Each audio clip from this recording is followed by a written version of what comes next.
expresiones culturales fuertes, ¿no? Por una parte está, a propósito de lo europeo,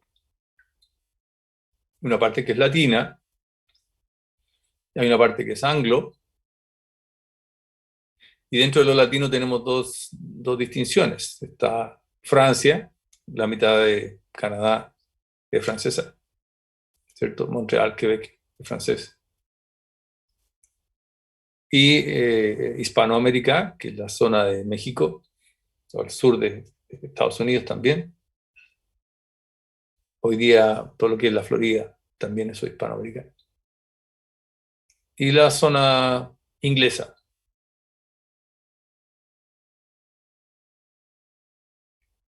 Pero todavía hay más problemas. El nombre Latinoamérica, ¿saben de dónde surge? Después lo voy a decir con detalles, ¿no? ¿Alguien tiene alguna idea de dónde surge el nombre Latinoamérica? ¿Y por Porque qué? los conquistadores que llegaron acá eran idiomas, bueno, los idiomas que hablaban provenían del latín. Por eso tenía entendido yo que acá era Latinoamérica. ¿Ya? ¿Otra posibilidad?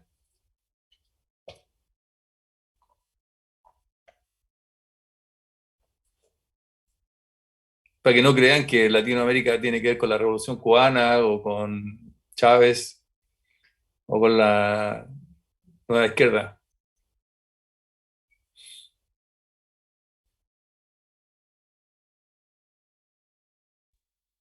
Nadie más se atreve. Tiren, si da igual, estamos conversando. Ni siquiera estoy grabando, ¿ah? Por si acaso. Voy a empezar a grabar en algún momento. Dale, Lucas. No, no, no se te escucha. Ahora sí, Ahora sí. disculpen, tengo dos micrófonos. Eh, la cosa es que yo estaba asociando como la palabra latina a lo que era como lo romano y que a lo mejor había como, no sé si de cierto principio, como que había pasado como el mismo fenómeno como de Roma cuando conquistaba. Bueno, igual después los mexicanos como que fueron masacrados después, igual que todo lo que pasó abajo, pero no sé, era como eso, esa era más que nada era como una relación, como, como latino, como que era lo de Italia, igual a lo mejor, igual llegaron inmigrantes italianos a la parte sur de América, pero no sé cómo relacionarlo como, como de una forma concreta porque se puede llamar Latinoamérica. Profe, ¿Sí? yo tenía, bueno, la verdad es que pensaba que Latinoamérica era netamente por el tema de la lengua, o sea, como el español y el portugués, pero igual, más que nada como pensándolo, siento que tampoco podíamos ser americanos porque como que Estados Unidos se acabronó con eso, con la denominación de América era automáticamente pensar en Estados Unidos. Siento que nace como una forma de diferenciarse, de que aquí también hay más países. Como, hola, estamos acá, no somos tampoco el tercer mundo como se nos llama, de cierto modo. Y como que ahí nace también, siento yo, agrupaciones en asuntos de países, por ejemplo. Creo que tiene que ver como con conversaciones diplomáticas o cosas así, pero ahí le estaría Política mintiendo y poder. al estudio, sí. Lucas, ¿querías decir algo? ¿Se te cortó el micrófono o no? Ah, que es raro como solamente anexando Brasil se llamaría como Iberoamérica, que tengo entendido, ¿no? ¿No? No. Eh, ya, ya. La cosa es Lucas, que... Ah, y también estaba hablando usted de como de los idiomas de América, pues, pero también hay una parte que es francesa en la parte sur. Sí, en el Caribe. Claro, que sería como la parte como Latinoamérica, o sea, como Suramérica, como llegando a Centroamérica. Se fijan que el problema no es tan sencillo, ¿no? Porque y aquí tenemos varias posibilidades, ¿no? Yo insisto que en esta conversación me interesa a mí que vayamos sacando lo que creemos o lo que sabemos, no estén googleando, por favor, ¿ya? La idea es que construyamos un poco el conocimiento también. Pero fíjense, para ponerle más pelo a la sopa, esta sopa así bien complicada.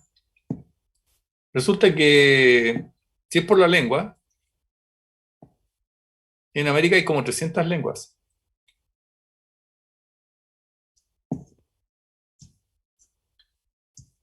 Solo en Perú hay como 70.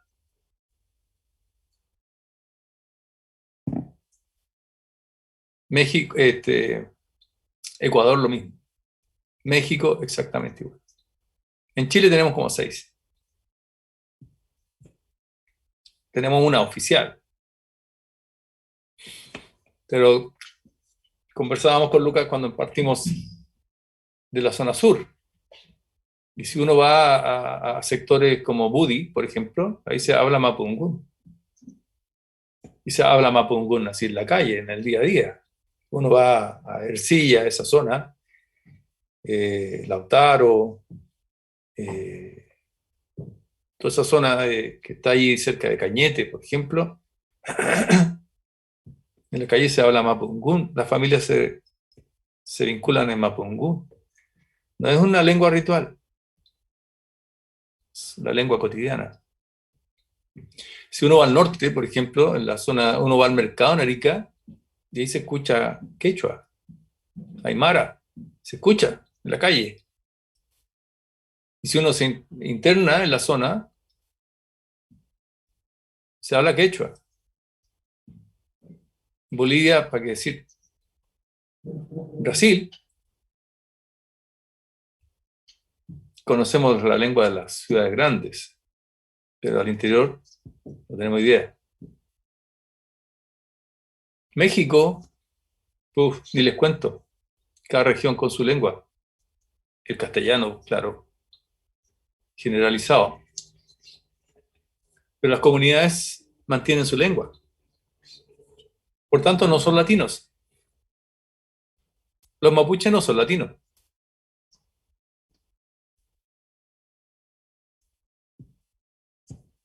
No se sienten chilenos, muchos. Otros sí, da igual, ese es otro tema, más bien ese es otro problema. Y si hablamos del Caribe, dado que esta América que podemos diferenciar entre luso y hispano, en el Caribe el problema ya no hay cómo entenderlo realmente. Porque el Caribe, toda esa zona ahí de las islas caribeñas, como de la Española, Haití, por ejemplo, ¿no? Mismo Jamaica, las Antillas, fueron colonizados por los holandeses, por los franceses, por los ingleses. En un momento llegaron colonias de egipcios, de la India también. Y cada uno de estos invasores estuvo 100 años, 80 años, 50 años, y luego llegaba otro y otro y otro, e imponían lenguas, imponían reglas, imponían normas, imponían leyes. Por eso cuando vemos hoy día a los haitianos y haitianas, niños o mayores que han llegado a nuestro espacio y hablan creol. Y creol es una mezcla de todo eso. Tiene mucho de francés, pero también tiene lenguas africanas, porque Haití no era originalmente una isla de raza negra. Llegaron como esclavos y murieron todos los nativos, no quedó nadie, como en Cuba, por ejemplo. No quedó ningún pueblo originario, murieron todos.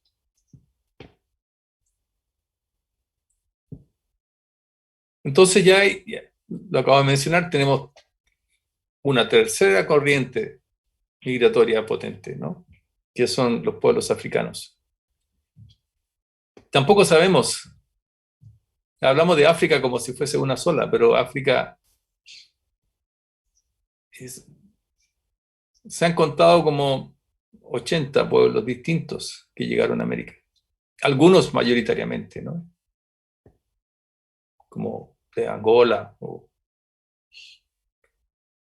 la zona de Mozambique, Costa de Marfil, que más o menos está identificado. Pero el tema de la negritud, como se llamó al comienzo de los años 60, por ejemplo, cuando partió todo el estudio de los estudios antropológicos sobre la negritud, se llamaba. La cultura estaba ahí, pero no era vista por otras razones. Entonces tenemos pueblos originarios con infinitas posibilidades, lenguas, culturas, tradiciones, diferencias. Europeos, españoles, ingleses, franceses, portugueses. Y luego, ya en el periodo republicano, alemanes, italianos, holandeses, por toda América. Croatas, en el caso chileno, Punta Arena. Tenemos una profesora croata, Suitanich, que mantienen lenguas, hacían música. Griegos, en el caso de la zona de Coquimbo, un punto importante de la economía minera, Andacollo, desde los tiempos de la colonia. Griegos llegaron ahí, muchos, ¿no? Y africanos. O sea, ¿quién puede decir que es Latinoamérica?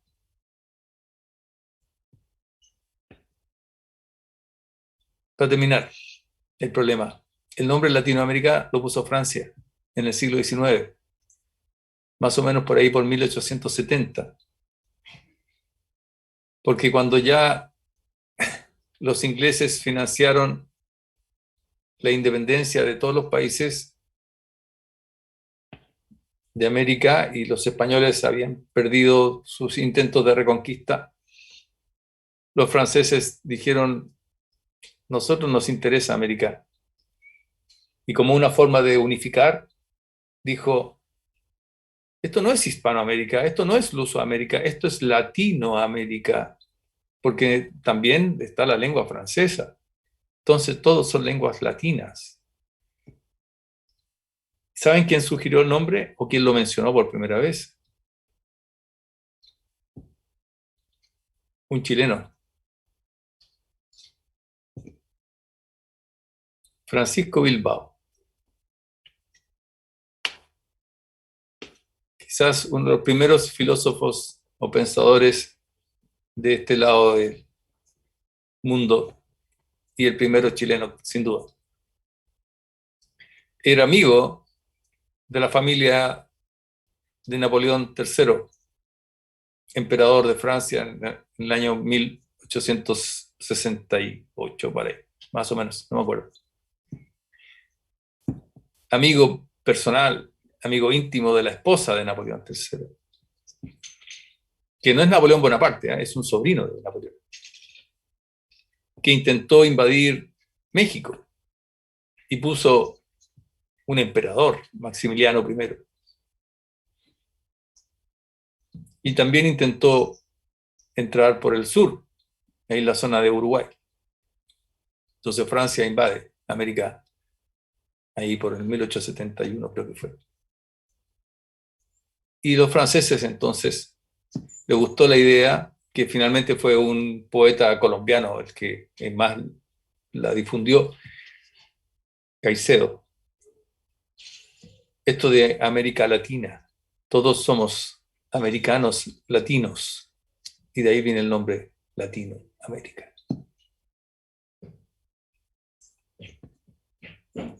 Profe, ¿en qué año era que había dicho, disculpe? Por ahí por el 1871. Después voy a ver las fechas. A mí se me olvidan las fechas, pero después yo les voy a entregar algún documento para que lo revisen. Y renovemos la memoria. Ok. Entonces, ¿por qué cuento todo esto? Porque la verdad es que América, en su conjunto, ¿no? Es un gran problema teórico, no tan solo un problema real, sino que es un tremendo problema teórico, es un gigantesco problema teórico. Por dónde agarramos esta cuestión?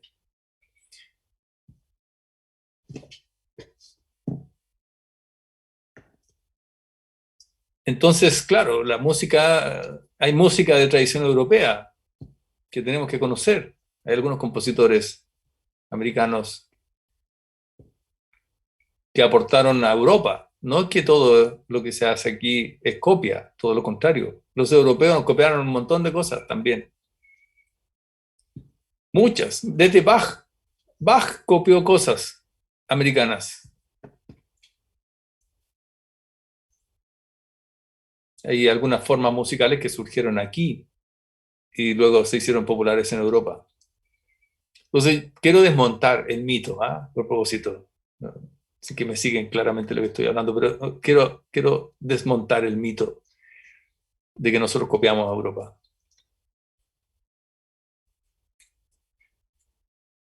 Hay una escuela, sí, y hay una tradición. Pero luego eso cambió porque esto es dinámico. Y no todo se hizo por ambición y poder, como el caso que comentaba de esta familia de amigos de Curarrehue, en que llegaron jóvenes como ustedes, mochileros quizás, arrancando de Europa y se quedaron aquí. Pero luego, claro, ellos son europeos mezclados, porque se empieza a mimetizar y ya hablan con weón y como estáis, po.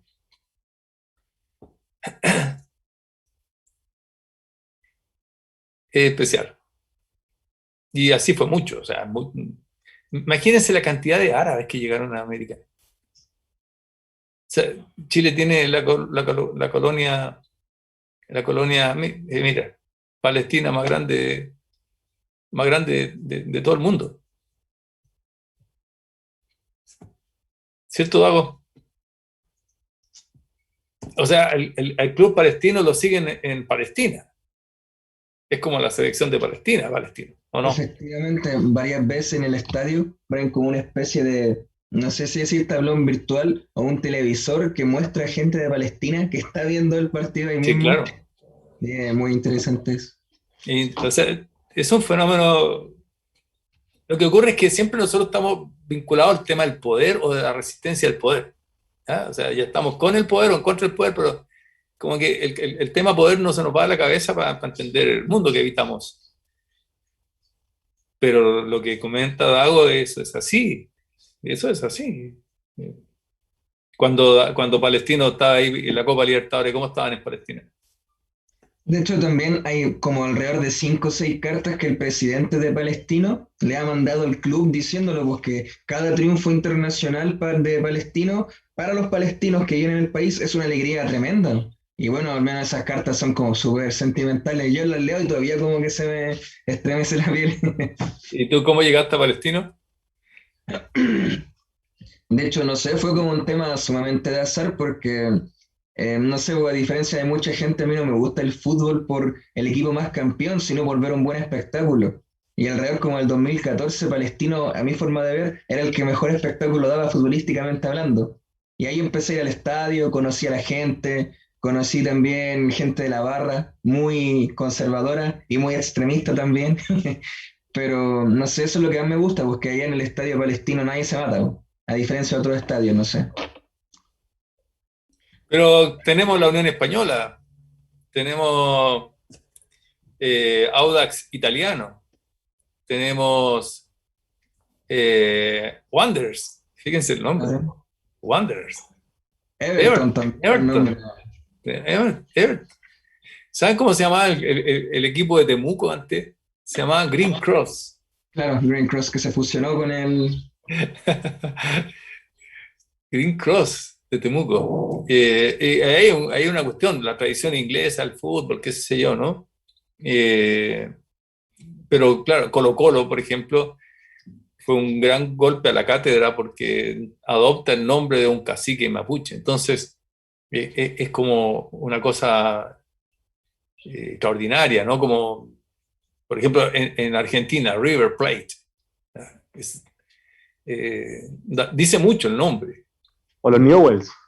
Ni- y muchos otros, claro. Profesor, y peor aún, creo yo, hay un equipo que se llama Sarmiento y está jugando en primera. Y allá Sarmiento es muy, muy querido y no sé. Claro.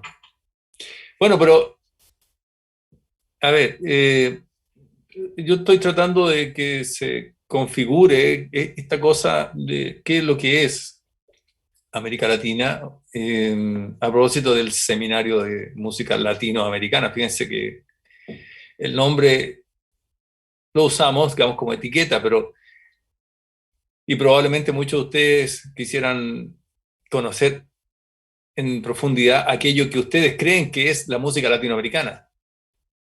¿Ya? Así como esa etiqueta de Inti Illimani, Quilapayún, Iyapu, en el caso chileno, ¿cierto? Mercedes Sosa, por ejemplo, en Argentina. Bien, Pedro Aznar, si queremos, ¿no? Chico Buarque y tantos nombres, ¿no? Pero esa es una parte. Eso es una parte. Es una parte también que colabora en construir una idea de América y una idea del nombre latinoamericano.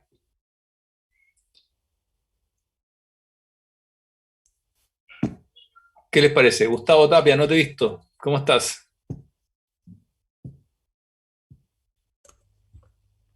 Hola, profe. Bien. ¿Qué te parece? Que llegué un poquito tarde a la clase, así que estaba un poquito colgado con lo que estaba hablando, así que me dediqué a escuchar nomás. Ajá. Pero de lo que escuchaste, o te llegaste muy tarde. Sí, yo me vi Eh, cuando apareció tú. sí, Cuadrito. llegué una media hora tarde, Ajá. pero... Rocío, perdón, te interrumpí. No, no, adelante, profe, por favor, prosiga. Rocío, ¿cómo estás?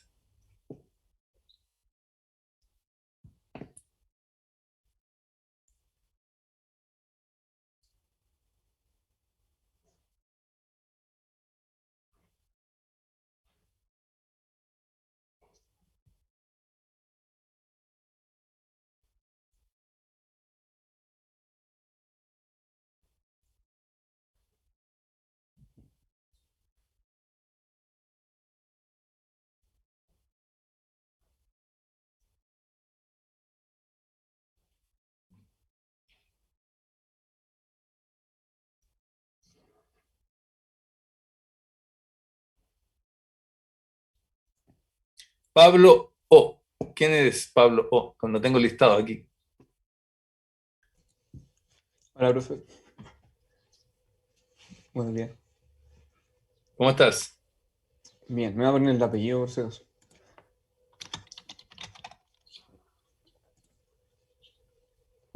No nos conocemos, ¿no? Sí, del año pasado tuvimos curso musical. Por ahí Ah, creo que me conozco. ya, sí, sí. Sí. Sí, les pido por favor igual que conecten su cámara de pronto, ¿ah? Porque me agota mucho y esto es una cuestión fisiológica, ¿ah? No crean que es una cuestión así de viejo mañoso.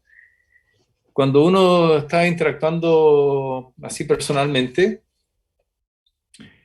la cabeza lee la interacción. Entonces, cuando uno habla, yo veo la cara, ¿cierto? Se les pasa a usted también. Y no tan solo escucho lo que dicen, sino que esto a todos nos pasa, por favor.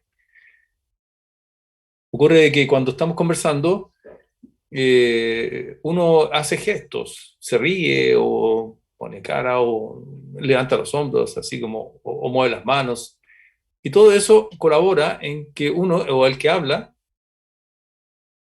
entienda que hay una recepción en torno a lo que se dice.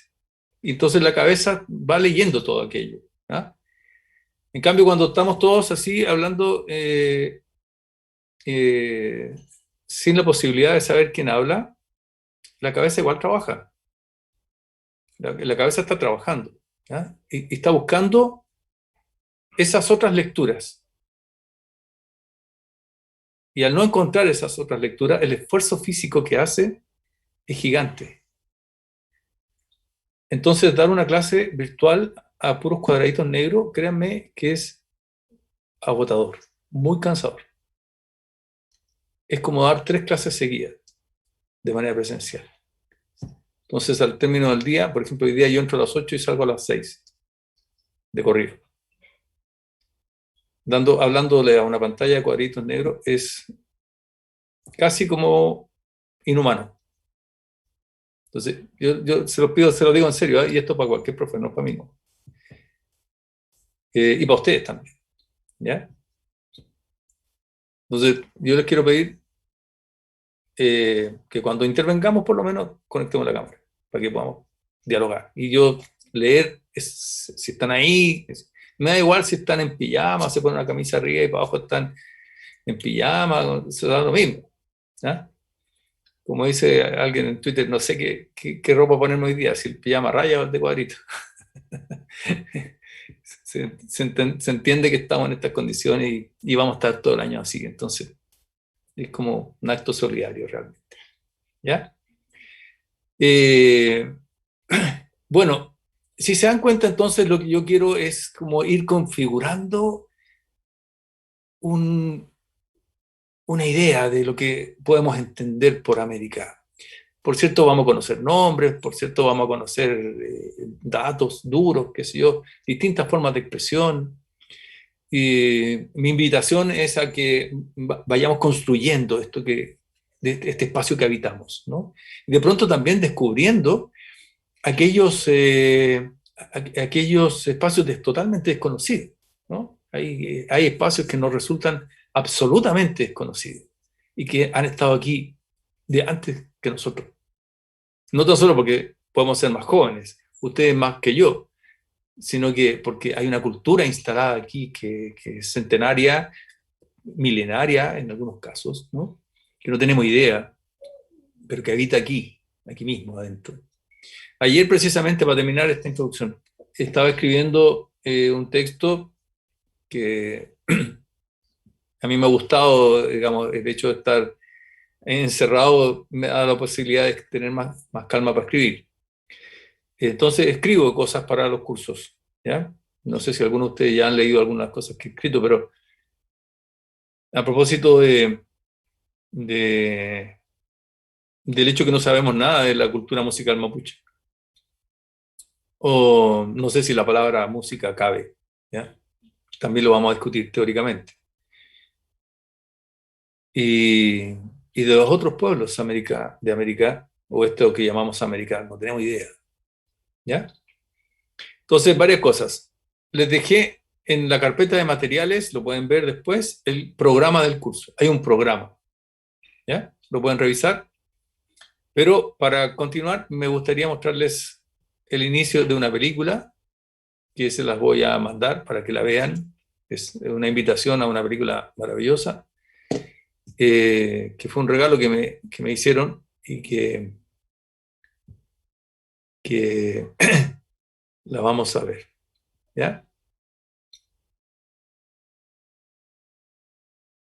Ahora, si tienen audífonos, los invito a ponérselos para que vamos a ver un poquito de esto y luego conversamos, ¿vale? ¿Ven ahí? Me avisan Sí, si se escucha, por favor. ok.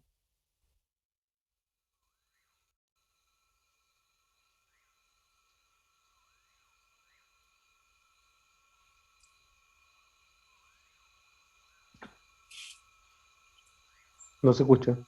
No hay sonido todavía.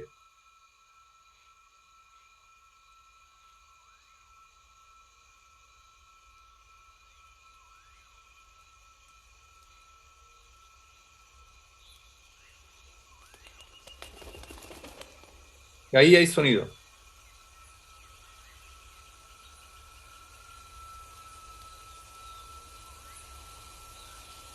como una zampoña, profe. Algo así. Una lluvia. Sí, sí se escucha. Bien.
Ưa un par bata ưa cái ha ưa ushi chinam ngani tikupi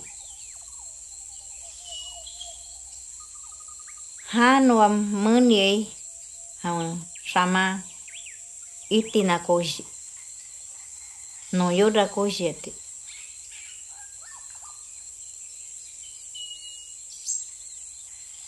paru reikate ani niyabu paru kirabu natu teu ani hiwibu sonubu hara apau kanike no ani bu uchuga kin yukaki sono kira ipau kanike muatnya yosabu raketai sonadi ki mas kene kisa paru kisa ha hadi ki icha tapunya ustiora titangunyar kiki ani ang tapong buhok na hasta hene mirabi pikutai ang tapong buhok haska da ipon drama da haska da unya mai no yosiba no ani bo respeta na hene to sinikai haukas karungi no hene no tawan ki karbo ipau kani haska tiki ya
Tiara yawai mayu patapi karatamuang nispa. Tiara yawai mayu patapi karatamuang nispa. Tiara tujum karatamuang kangki. Tiara tujum karatamuang kangki. Kaimi mejor amigo ipa José María Arguedas ikun Kaimi takiskan llaparunakunapa uyarinanpaq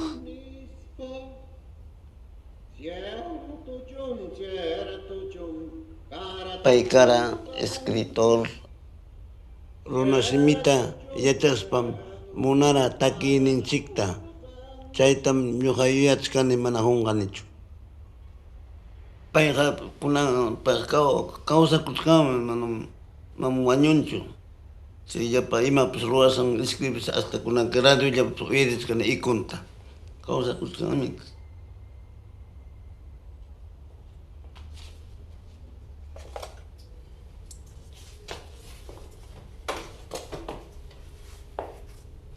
Paymi mamay Toribia Guamaní, taytay Gustran Damián, violinista. Paymi suma violin tukaq kara, chaymi ñuqapis yachakuyta munarani hinapti taytay mana yachachiyayta munarachu. Violin taywapti pay munanchu, manam yachawaq chayqa borrachon kawaq, pakawaq violintapis o distemplaruq hinaptin yapin. Mamayñotaq hina yachakuchun. Paymi yacharqa llapa takita, chaymi kuska puriqku kuyanakuspa. Bien ñuqa pakakuspalla violinta tukachachkani yani. Siramantam hamurqani kay Limata chunka iskayniyuq watachayuq ayakuchumanta. Chaypi castellanota mana yachaspa rimaranichu castellano kichwalla. Ñuqaqa wasipim llamkarani na achka wasipi porque mana aguantaranichu patronkunata. Amigo Arguedas nishuta yanapawarqa violintapis rantipuwara. Kuska maypipis purikuraniku.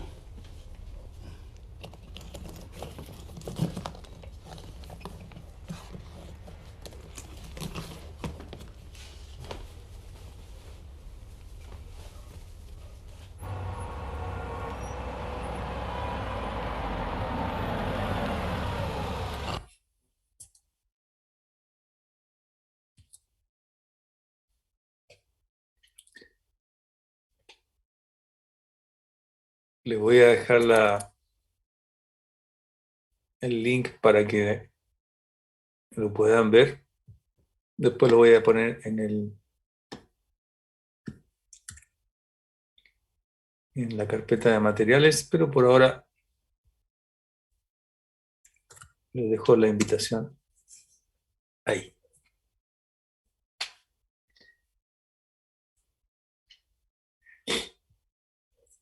Sigo siendo. Así se llama la película, ¿no? Sigo siendo. Y habla de ese concepto quechua que sale ahí al comienzo, Kashkanirakmi.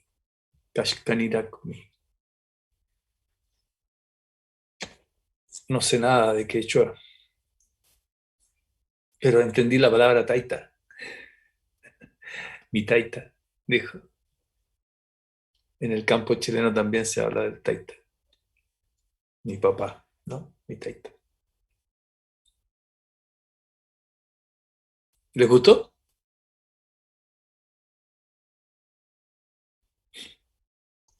Fue muy abrupto cuando la sacó, estaba metido ya. Sí, lo siento, pero este recorrido, bueno, las clases son como una sinopsis también, ¿no?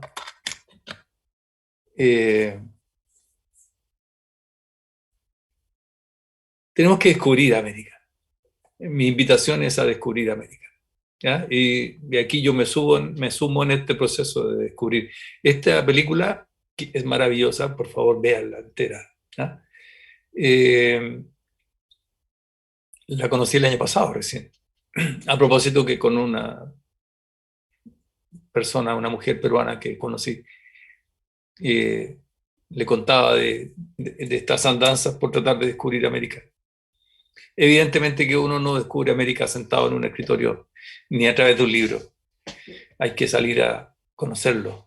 Cuando se pueda, tienen que ir, tienen que recorrer. Y no tan solo las ciudades. Yo una de las ciudades más raras que conozco, yo creo que es la más rara que conozco, y hasta me sentí incómodo, es Brasilia. Brasilia. ¿Alguno de ustedes vio la serie Los Supersónicos? ¿Nunca vieron Los Supersónicos? Bueno, ustedes no son de la generación de Los Supersónicos, pero... Yo sí, pero no sé el ejemplo que usted pone, me va a acordar. Es que Brasilia está hecha como Los Supersónicos.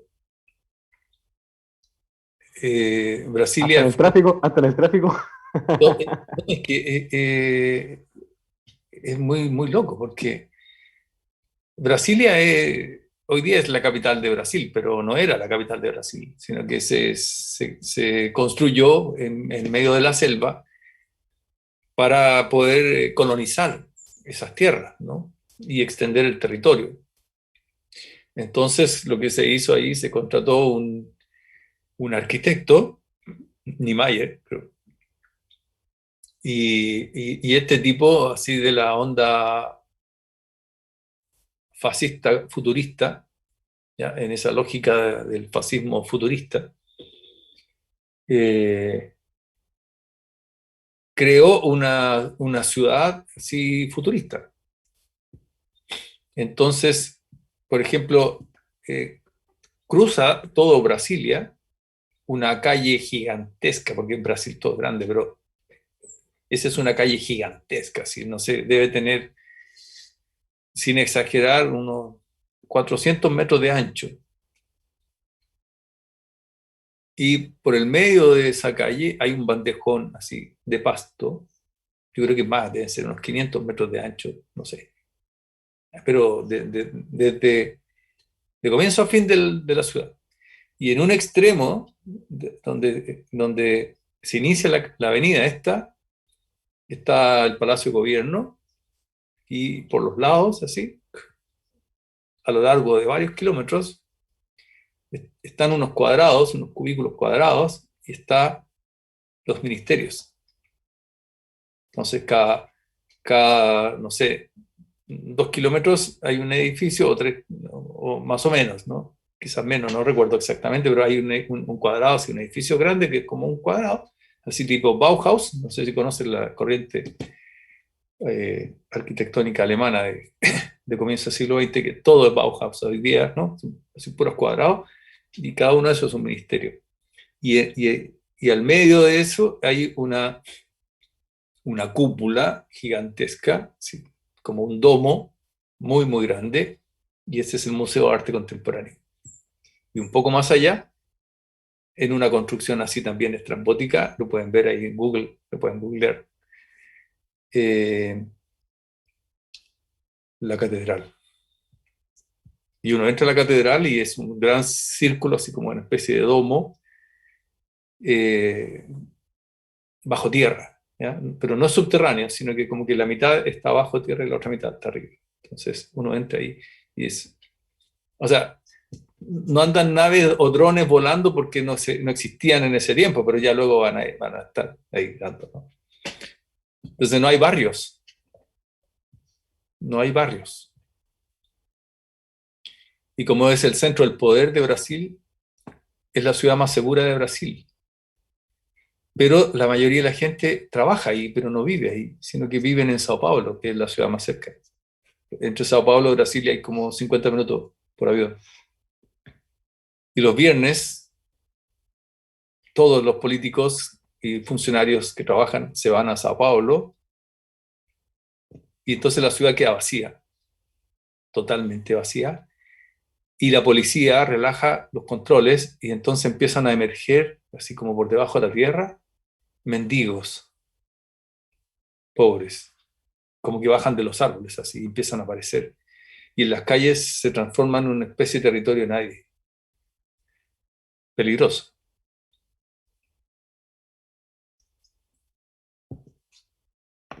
Hay que conocerlo, hay que estar ahí para que se entienda esto que estoy contando, ¿no? Pero es América. Y es América también. Muy raro, es muy raro. No hay fútbol, a propósito de lo que hablamos con Dago. No hay un club de fútbol de Brasilia. Nadie vive ahí. Es una ciudad rarísima. Muy grande, además, gigantesca. Gigantesca. Ya. Pero partimos por este punto de origen. ¿Ya? Mi intención era partir por este punto de origen. Y este punto de origen también lo podemos ver de otra forma, fíjense. Los voy a invitar a ver un pequeño video, porque este video, cuando yo lo descubrí, me hizo imaginarme, así como de una manera bien, bien también mágica, eh, ¿cómo habrá sido para los europeos que llegaron a América el primer encuentro con los pueblos originarios que aquí habían, ¿no? Denme un segundo, por favor.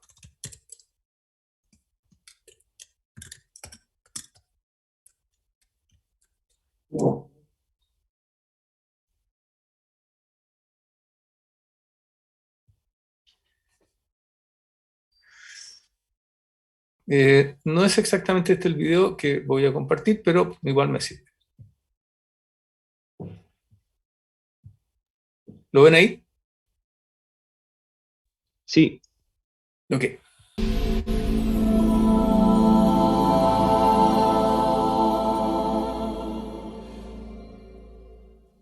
Allá por el 2008, se hicieron públicas unas imágenes. Vamos a saltar esta tontera porque no me interesa. A ver, creo que esto... Denme un segundo, por favor.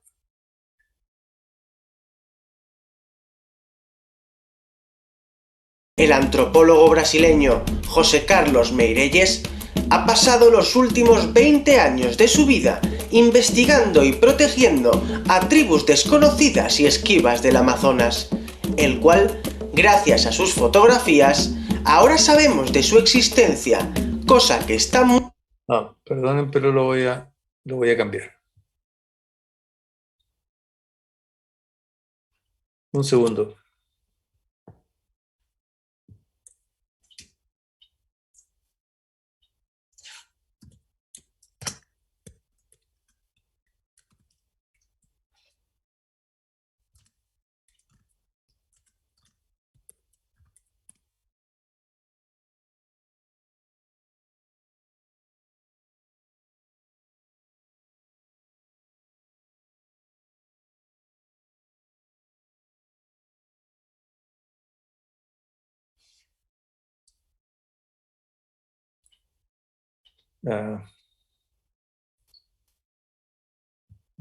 Discúlpenme, pero es que quiero mostrarles el video completo.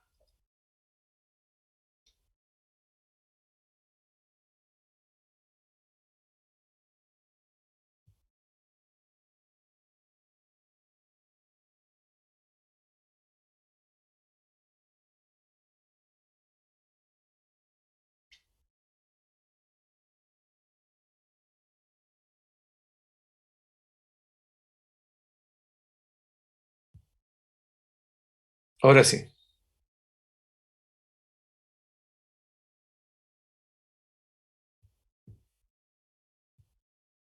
Ok, aquí sí. ¿Lo ven, no? Sí. José Carlos Meirelles está de camino hacia la remota cabecera del río Envira en Brasil. La densa selva amazónica que sobrevuelan es el hogar de uno de los últimos pueblos indígenas aislados que quedan en el planeta. Meirelles trabaja para el Departamento del Indio de Brasil y su trabajo consiste en vigilar las tierras de los indígenas en busca de evidencias de invasiones. Primeiro que são povos meio que desconhecidos, né? É difícil convencer até o próprio Estado, né, que eles existem. Pero las presiones sobre estos bosques van en aumento. Y Meirelles sabe que tiene que convencer a aquellos que dudan de que las tribus vivan aquí. Por primera vez ha permitido a un equipo de grabación de la BBC viajar con él. Lentes muy potentes les permitirán filmar a 1 kilómetro de distancia y minimizar las molestias. E não acreditando que eles existem, não vai ter nenhum movimento a favor deles. E uma imagem, às vezes, vale por 1000 relatórios, por 1000 palavras. Está aqui.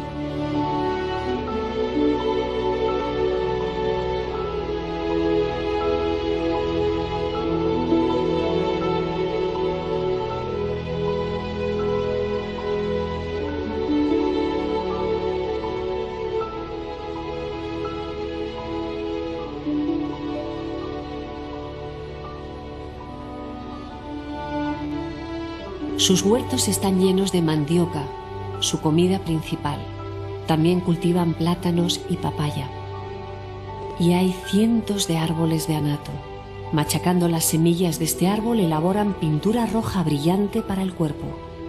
Meirelles ha estado siguiendo de cerca a este pueblo indígena durante 20 años, pero teme que sus vidas estén a punto de cambiar a peor. La tala ilegal en la frontera peruana está forzando a los indígenas aislados a huir. Que de repente começou a aparecer uns isolados lá que não eram de lá. É óbvio, qual é o único lugar para onde esses isolados podem correr? É para o lado de cá, não tem para onde mais correr.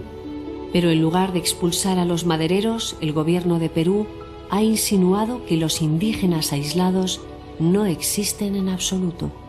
É a única maneira da gente poder mostrar ao resto da humanidade que esses povos existem.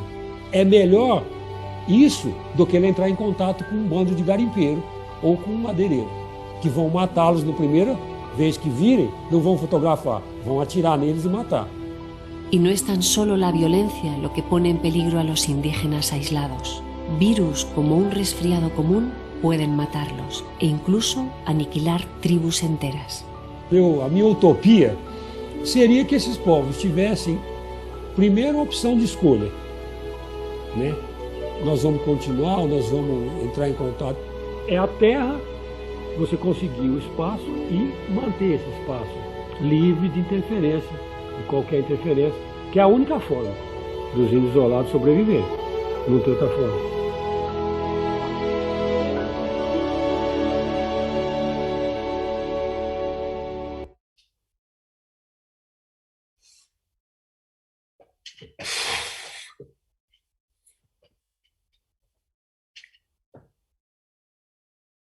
Qué fuerte, ¿no?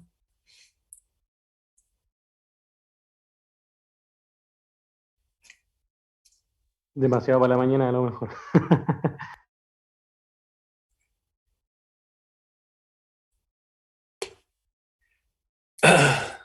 Se dan cuenta que conocemos muy poco, ¿no?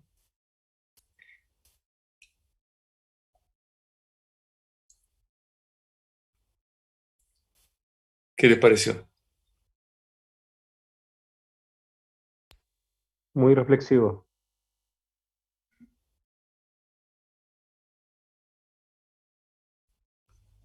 Profe, ¿este video más o menos de cuándo es? 2008. Hace bastante. 12 años. Para ustedes es bastante, para mí no.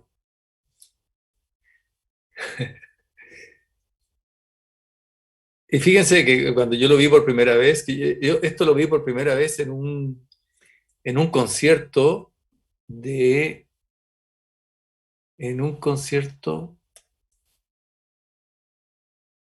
que organizó la Embajada de Brasil en el Matucana 100. Y ahí estaba Vasconcelos. Y Vasconcelos estaba tocando su música. No. Y ahí puso el video. Y yo cuando lo vi, el video, así, sentí que fue un impacto gigantesco, ¿no? Porque, bueno, uno no tiene idea. Sabe de los intereses de la madera, que es lo mismo que pasa en el sur de Chile hoy día, ¿no? En la zona que llaman de la Araucanía. Ese es el problema. Ahí hay dos riquezas, el agua y la madera. Y eso es todo. Ahí se resuelve todo. El problema es económico. Ni siquiera es cultural. Ya no es cultural. En otro tiempo el problema fue cultural. Hoy día el problema es económico. Y es lo que pasa en Brasil. Es lo que pasó en Brasil en el primer año de gobierno de Bolsonaro, por ejemplo, cuando empezaron a hacer quemas gigantescas en el Amazonas para extender los cultivos y la industria de la carne, que en Brasil es muy grande. Y la industria de la carne es una de las industrias más contaminantes que hay. Ese es el problema. Pero podemos hablar de política, pero quiero hablar de cultura, realmente. Mi interés es hablar de cultura. Están absolutamente imbricados, ¿cierto? ¿Ya? Porque como vamos a ver en el curso también, la música es una herramienta de poder.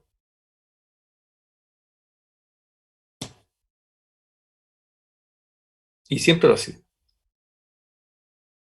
Y hoy día lo es también. Entonces, si sabemos más de una música y no de otra, es por algo. Es porque conocemos los códigos de quién está en el poder.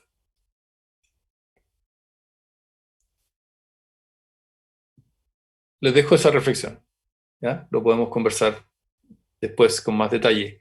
Pero lo que sí quiero decir lo siguiente. Este curso es un seminario. Y normalmente los seminarios no son un curso regular. Un seminario es que uno aborda un problema. ¿Ya? No es como un curso de historia. Se supone que en un seminario uno aborda un problema teórico. Y ese problema se aborda de distintas formas. Entonces no hay una secuencia histórica o más bien una secuencia temporal. No, porque lo que se aborda es el problema teórico. Podríamos abordar el tema del poder, por ejemplo, tremendo tema. Y ahí entonces, da igual cómo me salto históricamente, porque el centro del curso es el poder.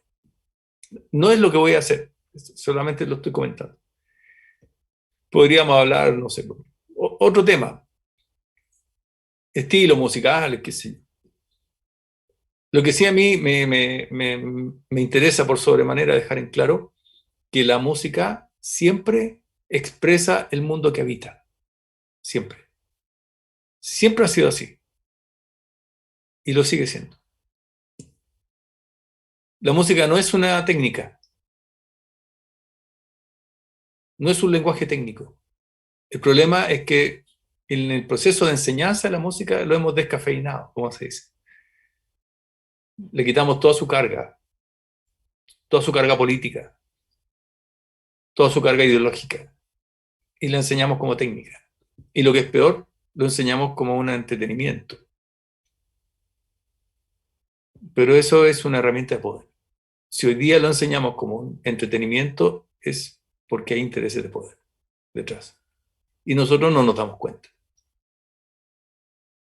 O si nos damos cuenta, para no quedar mal, seguimos el juego. Y aquí no estoy hablando de poder de izquierda, de derecha, de arriba o de abajo, ¿no? Simplemente pongo el poder en el centro. pero siempre lo ha sido, porque podemos hablar de música religiosa y lo vamos a ver. Eso lo vamos a ver también. Entonces, ese fue muy interesante en la película peruana, esto es lo último que digo, que está cantando una mujer y de pronto se escucha un violín. Pero un violín tocado por un indígena. Y el violín lo trajeron los españoles, y más, lo trajeron los jesuitas. Y la forma musical que está tocando ese indígena es una forma musical europea, temperada. Ya, no digo más. Les dejo la invitación. Si alguien se quiere despedir por mí, le doy la palabra, por favor. Nos vemos el próximo viernes y les mando la información que hemos revisado hoy día. No sé si alguien se quiere despedir. Adelante.